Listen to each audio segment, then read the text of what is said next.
What's going on, YouTube? This is Jeremy Wormy. I'm coming at you with the frickin' last episode of Sandman, episode 10, Lost Hearts. I have to wait a little while longer before I can start cussing, but this show. I was liking the last. I liked episode 1 for the most part. Thought it was great. I thought it was pretty darn good. Every episode after that, I thought it was meh. Then you got that episode 5. Jeez. You get that episode 6, that's just boring. 7 and 8 come along, and it's like, man, this is getting intense. These are actually compelling characters. Episode 8 comes, and you're like, what? Well, not 8, 9. 9 comes, and you're like, geez, what the hell? What are you doing? Well, it's not the end of the world. Don't like it. And then episode 10 comes. Oh, it comes out swinging. Oh, you kind of like it. You kind of like it. You think this is getting good. And then it kicks you straight in the nards. If you can't tell by the thumbnail, I am whamming, hear me roar. Yeah. So let's get into it, shall we? We'll try to savor the good stuff. Open on the hallway where they were last seen, trapped, and the fat guy got killed. Blood's on the ground. You then hear Corinthian tell Rose and Jed, hey, he's not going to kill him. He's only here to protect them. He then Rose then figures out that, he says, I'm trying to protect you from Morpheus or Emo. Rose then figures out that Corinthian's a nightmare. She then tells Jed if they can have a minute alone. Rose tells Corinthian that, hey, Emo's always watching me. Corinthian tells her, hey, he's watching you because he's gonna kill you. You're a threat to him. He's gonna kill you. So, Emo... Basically, if Emo lets her live, she'll become the center of the dreaming and become the strongest person ever, and it'll throw everything off. They then hear a knock at the door. Corinthian gets up to go see who's at the door. It's the other lady, the lady killer. He asked, how did the Philip thing go? She said, well, it went great, but you were missed. How did the little boy go? How did the Jed situation go? He says, oh, I got it. He saw some things he shouldn't have seen for his age, but, She then asks, well, can you handle this? And he says, yep, nothing I can't handle. He then is told that he has 15 minutes before his speech begins. So, yeah. Corinthian goes back inside. And he tells Rose and Jed he's going to be gone for an hour and to wait for him. Rose says, no, they're going. Corinthian says, well, that's okay. Don't suggest you leave now because wandering around this place isn't safe. Getting filled with a bunch of killers. And the moment you get outside, Morpheus's Raven's going to be coming after you. So the best plan of action is to wait an hour. Corinthian puts down the other card key as well, so they have both keys to the room. He says, wait 1 hour, I'll come back. I'll knock at the door. Then you can either let me in and I can protect you, or you can not let me in and I'll just leave you guys alone. Corinthian leaves. And yeah. So Corinthian goes downstairs. He gets introduced on the main stage for his speech. He starts doing his speech and he starts talking all this stuff, saying it's great to be here, it's great to see all like-minded people. You then get a scene of Rose going to sleep with Jed. Well, yeah, Jed and Rose fall asleep. Basically, Corinthians giving all these praise, telling all these people that they're great and amazing, and to close their eyes and to see themselves the way he sees them, as gladiators, as knights, as kings of the darkness. And then Emo appears. We then go back to the room where we see Rose wake up. She gets Jed up, and they leave the room. Back in the main room, Emo and Corinthian finally confront each other. Emo tells Corinthian that he is a disappointment. You know, he was a disappointment in the way he inspired humans to become killers and this abomination. And Corinthian says he did exactly as he was made to do. He did his job well. Emo says, no, you failed at your job. You were supposed to be the black mirror of the human soul. You were supposed to show what humans, their darker interior, and this is a wrong path. And Corinthian and Emo begin to fight. Emo says that he's going to destroy him. And Emo says, well, you'll have to try. Pulls out his knife. Emo then says, you think you can kill a dream? Corinthian says that there's only one way to find out. Emo begins, doing the whole sucky thing. And Corinthian stabs Emo in the hand. Emo shocked. And Corinthian looks at him and goes I have Rose here. She's sucking up all the dreams around us. She's getting stronger while you're getting weaker. Rose and Jed begin escaping down the hallway and stuff, and they get into an elevator. Elevator opens back up, and they find themselves in the dreams of all the serial killers.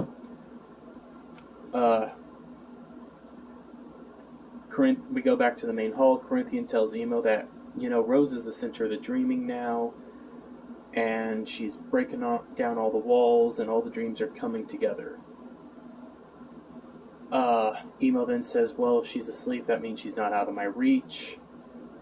Corinthian says, just try it. Rose and Jed are scared, so they try to run away. Emo appears and tells them to wake up. Corinthian then appears behind them and says, don't listen to him. This is your dream. You have the power now, not him.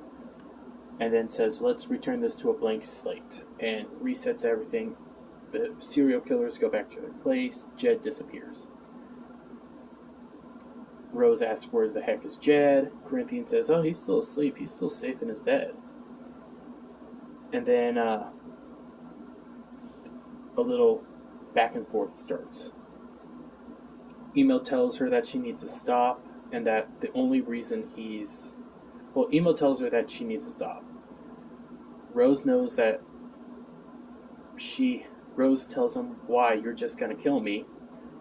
Emo says, I'm going to kill you because your powers are so strong that when you knock down the barrier, you're going to have just cycle all the dreams into one spot, collapse the dreaming world and the human world all together, and kill everything.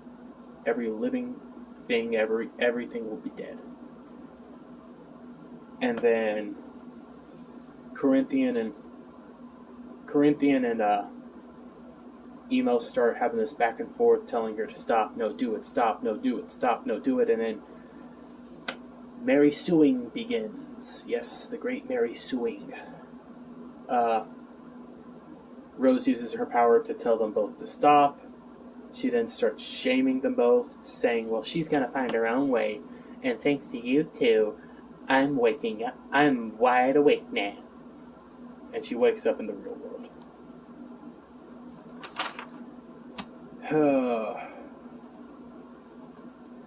Emo and Corinthian are now back in the main hall. Corinthian says he'll never go back to the dreaming world. Emo says he isn't going to go back. Corinthian then tells Emo essentially why he was doing what he was doing, why he was feasting on humans. And he says, I was feasting on humans because I wanted to know what it felt like to be human. I wanted to know what it tasted like. I wanted to be human because you're this awful person. You're just so self-centered. You never think about everybody else. You just think about yourself, your rules, your realm. Emo says if he doesn't think about his rules and his realms, everything can be destroyed and everything can fall apart. Corinthian then says, haven't you ever thought that maybe if you didn't think about your rules, you'll feel for once? Emo says, well, possibly, but I made a abomination. I'm trying to find the exact... Yeah, he created an abomination, and now he has to basically uncreate him. Cora takes off his glasses and starts kind of crying. Corinthian begins to annihilate him, and... Not Corinthian. Emo begins to annihilate Corinthian, and as Corinthian's dying, essentially, he says the only thing he's ashamed that he won't be able to see Rose do the same to Emo. He then falls to the ground, and he's nothing more than a pile of ashes and this skull that has like the teeth, the mouth, eyes, and everything, and he's just a tiny skull. And Emo picks him up. All the collectors start reawakening, and Emo tells them that they have... this line I started liking, because I don't think the writers realized what they were saying, and yeah, it was weird. So basically, Emo starts telling them that they've been seeing themselves as the victim, and because they've been seeing themselves as the victim, they've been justifying all their horrific actions on people. Yeah.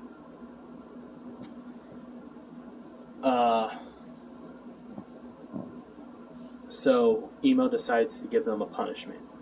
He's taking away their victimhood. He will now have them feel the suffering that they have dealt onto everybody else, and that they will bear the weight of all the pain they have caused. So, and because of this, as they're all exiting the hotel, Rose is escaping, along with them. You see one of them start breaking out crying, one of them turns themselves in, and the other one just commits suicide. Because they've felt all this pain. I think what they were trying to do is, oddly enough, all the collectors seem to be not POCs that they focused on. There were a few POCs, but not a whole lot, so I think they were trying to do a anti-white thing there, but it didn't come off that way when you're saying that they all have this victimhood mentality. So then we go into... this is where everything starts falling down. After the whole con ends, everything just goes.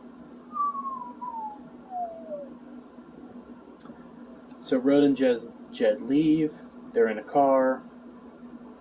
And then Emo comes out of the thing. Fat little man shows up. Asks if he should follow them. Emo says no. Once she falls asleep tonight, I will end this. We now go back to the car where Rose and Jed are, and Rose tells Jed that their mom's dead. Rose starts tearing up and says, we're all alone. Then, not Rose, Jed starts tearing up and says that they're all alone.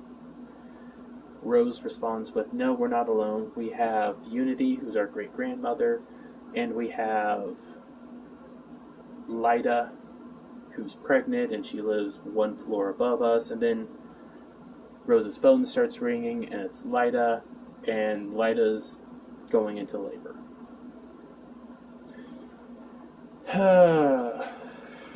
Rose and them start heading to the hospital. At the hospital, everybody reunites. They're asking Rose if they knew that Lyda was pregnant. Rose dodges the question, introduces Jed. You then have Ken come out, and he finds out that from a very attractive nurse, which becomes a gag later. That's kind of stupid. But finds out that Lida's only 3 centimeters. I really don't know what that means. I'm only 25. I'm single. Barbie sounds kind of jealous because that nurse was very attractive.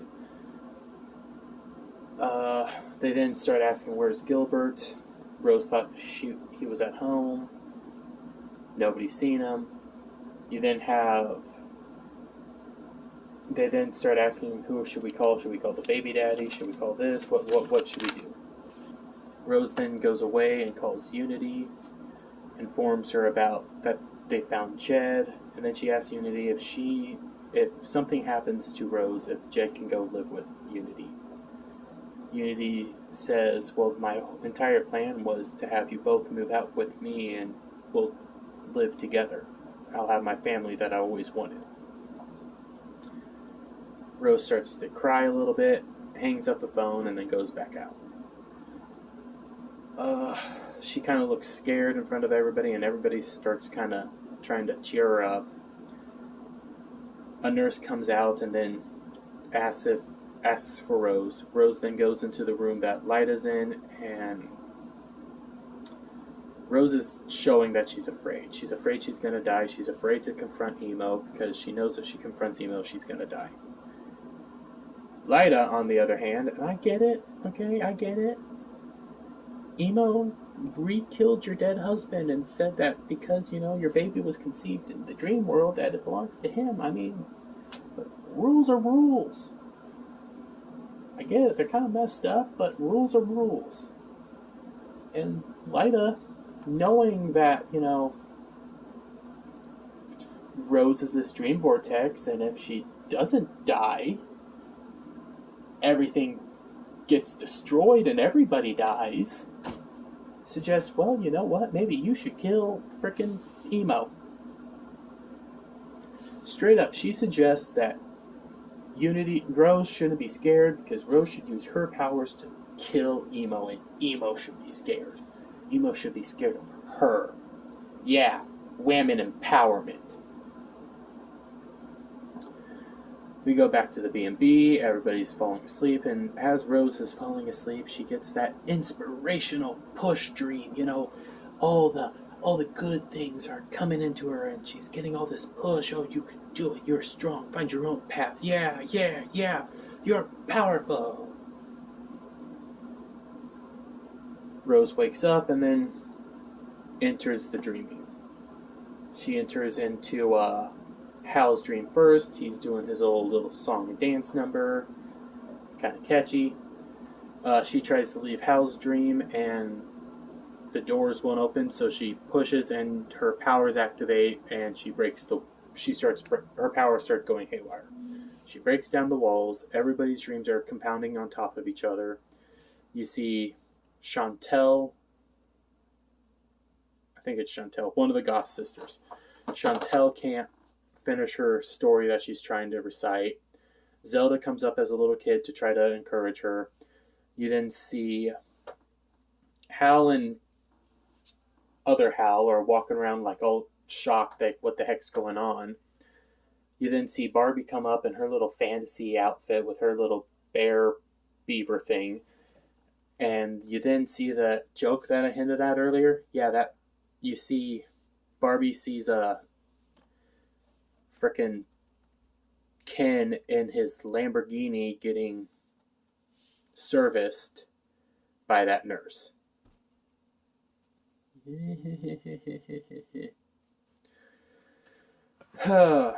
Basically, the dreams are all coming together. They're wondering what the heck's going on, and then Rose's powers start going haywire, getting out of control, and the vortex begins. And everybody starts getting pulled into this vortex and being like disintegrated and stuff. They don't really tell us exactly what the heck's going on. You then have Jed show up trying to save Rose, but Jed falls into the vortex and gets swirled up and disintegrated. Emo then comes and stops it all. Then you have the beginning of Emo confronting Rose to basically kill her. You then hop over to Unity, Unity is asleep, and now she's entering the dream library because she's all powerful. She can do this. And she wants to read the book about her life if she never was forced to sleep. And she meets Lucinia and everything, and they start chit-chatting, and Lucinia realizes that Unity's Unity Kincaid, and Lucinia says, well, I know about your daughter, and then, your granddaughter, Rose, and yeah. So now it's Emo and Rose. Emo tells Rose that death isn't so bad here, you can die and then you can stay here, essentially. I mean, my Raven used to be a living person. And as Emo starts advancing, Gilbert comes in to interrupt, says, hey, well, first Rose wonders why Gilbert's here, and Emo says, well, Gilbert's Riddler's green. Riddler's green. Oh, Fiddler's green. I can't speak. This episode was just so god awful. Trust me, it gets worse. Essentially, yeah, okay, I'm a dream. Yay. Gilbert says, you know what? Because she's a human, I offer my life in her stead. Emo says, well, it doesn't really work that way. She has to die, or else everything goes kablooey. Is this not getting in people's heads? Apparently not.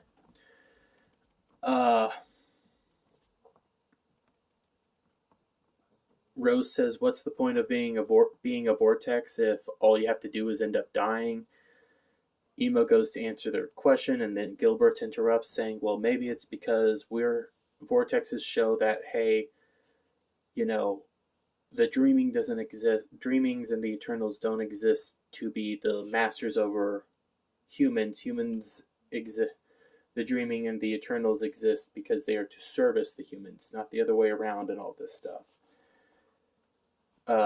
Emo likes that response and says he can't bring himself to punish Gilbert, and he would like Gilbert to retake his post. Gilbert agrees.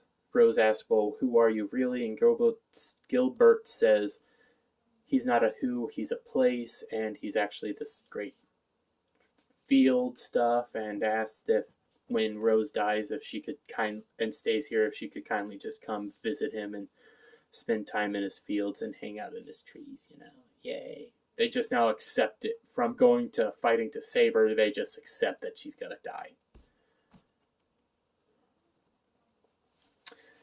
Gilbert basically retakes his position and becomes this giant jungle-like field.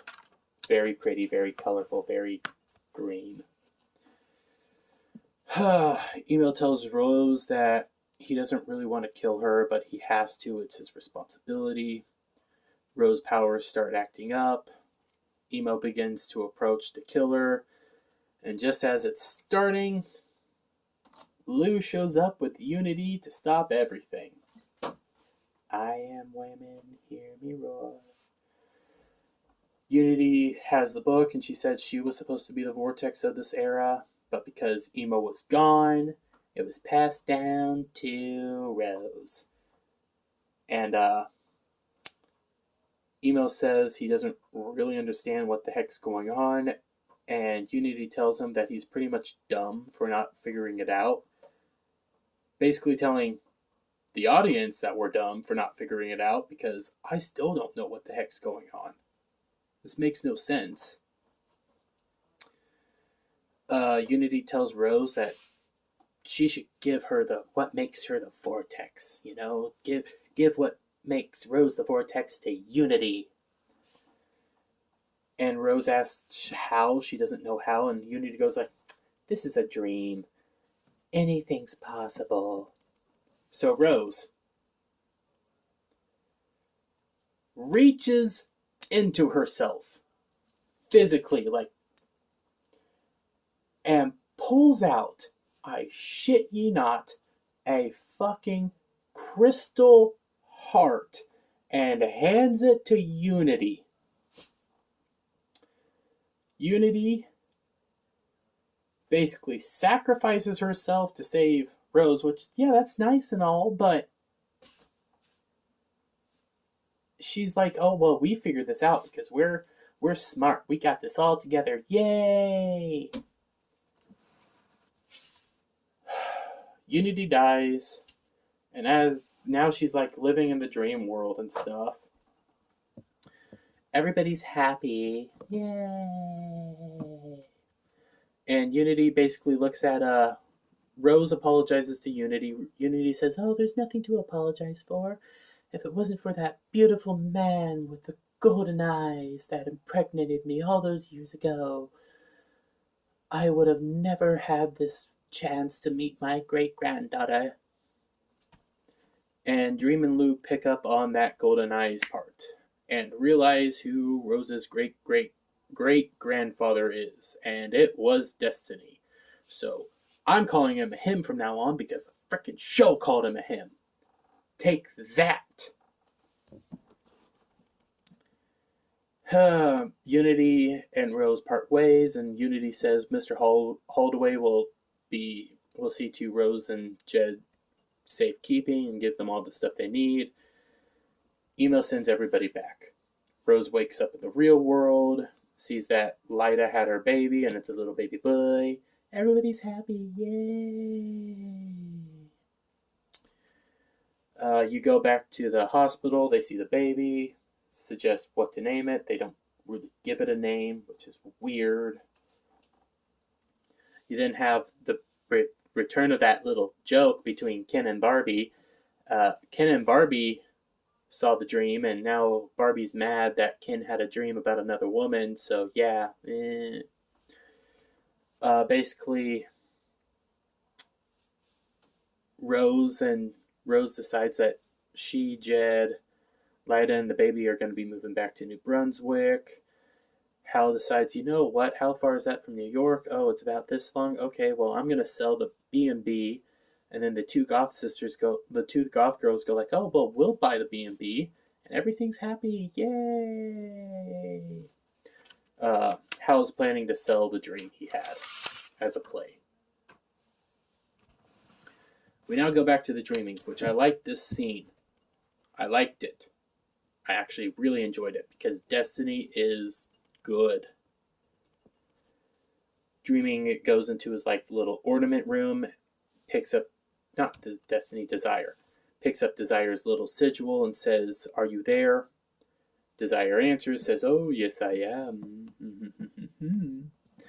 And Emo says, "Good, I'm coming in." So Emo goes to Desire's realm and confronts Desire. Basically, Emo tells Desire that he knows that Desire's been doing all these tricks and everything, and that he's really pissed off, and wants to know if Desire's plan was to have Emo essentially spill familiar blood. Emo goes like, well, you know, I'm just here having fun. I'm just here playing games. So then Emo comes up behind him and pulls his head back and looks him directly in the eye and goes like, if you ever mess with me again in my realm, I will come for you. Do you think that you, Desire, Despair, and Delirium can honestly take on Death, Destiny, and Dream?" And Desire says no. So then basically Dream lets him go. Emo lets him go, I mean. Emo starts walking away and says, "Next time, remember that." And as Emo's walking away, Desire goes like, "Oh, I will." And kind of lets on that he's going to be continuing his hijinks and his antics and trying to destroy Emo. We go back to the dreaming world, and we see Emo's making some new creations. Lou tells him that Rose has just made a new book, and then we go into the real world and we see Rose submitting her book. Everything's happy, yay! You see Rose look out at her new family. You have Hal, you have Carl. Hal and Carl are together. You have Jed walking around. Everybody's happy. You have Lyda and the baby. Yay! We then go back to the dreaming, back to Emo being pathetic. Lou asks if Emo's making new nightmares. Emo says no, he can't. He's not making new nightmares to replace Galton and Corinthian. The world's not ready for a new Corinthian, and gives the little skull over to Lou and says, "You hold on to this for me, please."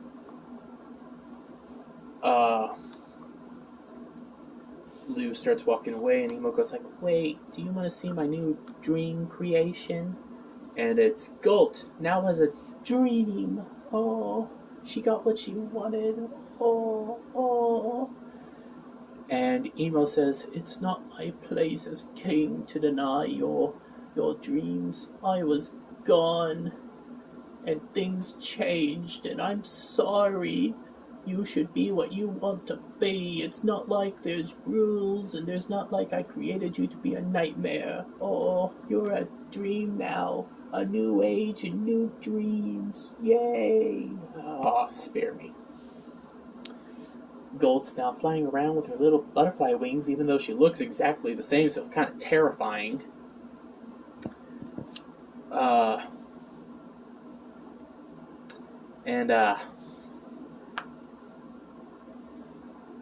Lou starts walking away again, and Emo stops her, says, "Hey, I'm gonna be a little while. I'm making new dreams. So while I'm gone, will you please take charge, because I'm too pathetic to do it myself while I'm making new dreams." And Lou happily accepts it. She goes off. Now time for the key jangling. I don't have my keys near me right now, so I don't have anything to jingle. Oh, wait. Don't know if you can hear that. Yeah, the key jingling part. That's a hat full of change. We go to hell. We see Lucifer and all this stuff, and then Lucifer is greeted by some things. I don't know. I really don't know. Called Azazel. They kept calling it Azazel, but it's Azazel. This is a biblical name, Azazel. Azazel's this group of demonic entities, I guess. They have a plan to take on the dreaming and all the other worlds and potentially take everything out to expand Hell's borders. They say Lucifer hears them out and says, well, she'll make a decision. And Azazel says, well, we don't want you to make a decision. We want you to do this now. Like, we're restless. We're ready. And Lucifer says, okay, we'll do something. Azazel leaves. You have that Milim gal, I don't remember her name. She comes up and goes like, well, what's your plan then? And what's going on? And looks over the table and goes like, oh, I have a plan. I have a plan to make God mad, and I have a plan to even take on frickin' Dream. And everybody's excited, and everybody's cheering, and yay, we're taking on, Hell's winning, and then everything ends.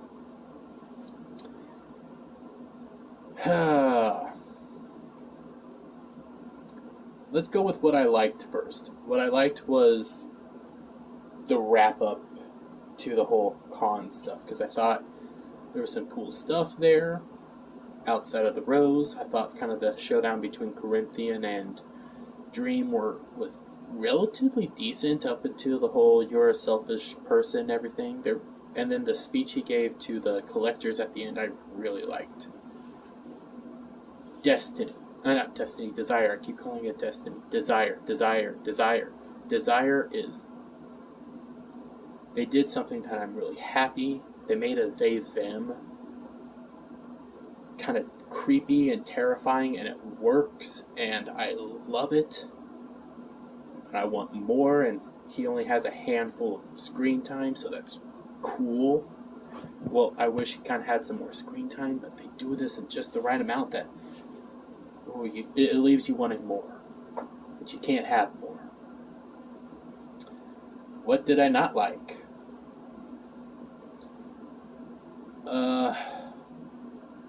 Corinthian's death was kind of sad and pathetic. Emo was good until he cucked himself for Gold, Rose, Unity, and Lou. Rose becomes the greatest Mary Sue ever and the key to everything, along with Unity becoming the key to everything. Oh, they're the key to everything. They're the strong women. Giant women, hear me roar. This fucking show. Unity's kind of, at the end, became kind of mean. Went from sweet to mean. Lyda is kind of a psychopath that's willing to destroy everything because her dream husband died, who was already dead.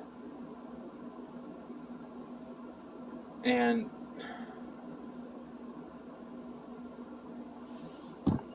Emo's just pathetic because he basically gives up power to the strong women's. So, all in all, I give this episode a 3.5 out of 10. I'm going to be doing an all-around show review and show score next. Gonna have to do some maths because I don't know yet. So yeah. For now, yeah. Crap episode, 3.5 out of 10. So see you next time. Bye. Hey everyone, thanks for watching. Subscribe to the channel, leave a comment, and share it out.